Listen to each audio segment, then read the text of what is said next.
బైబిల్లోని రూతు సంఘటన. ఈ సంఘటన ఇశ్రాయేలు దేశంలో న్యాయాధిపతుల కాలంలో జరిగింది. ఆ సమయంలో బెత్లెహేంలో దుర్భిక్షం, అన్నపానీయం లేకపోవడం ఏర్పడింది.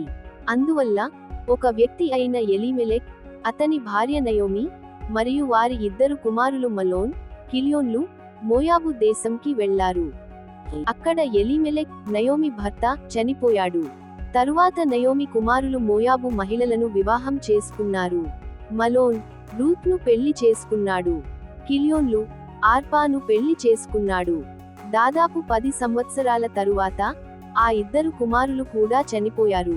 ఇప్పుడు నయోమి ఆమె ఇద్దరు కోడళ్లతో మాత్రమే మిగిలిపోయింది. తాను తిరిగి తన స్వస్థలమైన బెత్లెహేంకి వెళ్లాలని నిర్ణయించుకుంది.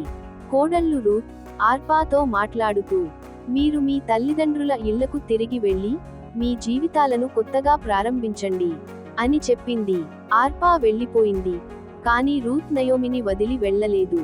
రూత్ ప్రసిద్ధి చెందిన మాటలు: గ్రేటర్ దేన్, నీవు ఎక్కడికి వెళ్తే అక్కడకు నేను వెళ్తాను. నీవు ఎక్కడ ఉంటే అక్కడ నేను ఉంటాను. నీ ప్రజలు నా ప్రజలు, నీ దేవుడు నా దేవుడు. రూత్ నయోమితో బెత్లెహేంకి వెళ్ళింది. పంట పొలాల్లో దూలిపోయిన ధాన్యపు మిగతావి కొల్లగట్టుకొని నయోమి మరియు తనను పోషించింది. ఆ పొలాల యజమాని ఒక మంచి మనసున్నవాడు. అతని పేరు బోయజ్. బోయజ్ రూత్ విశ్వాసం, నిబద్ధతను గమనించి ఆమెను రక్షించాడు, దయ చూపించాడు. ఆ తరువాత బోయజ్ రూత్ను వివాహం చేసుకుని కుటుంబ వారసత్వాన్ని పునరుద్ధరించాడు. రూత్కు ఒక ప్రత్యేకమైన కుమారుడు పుట్టాడు. అతని పేరు ఓబేద్. ఆమెన్.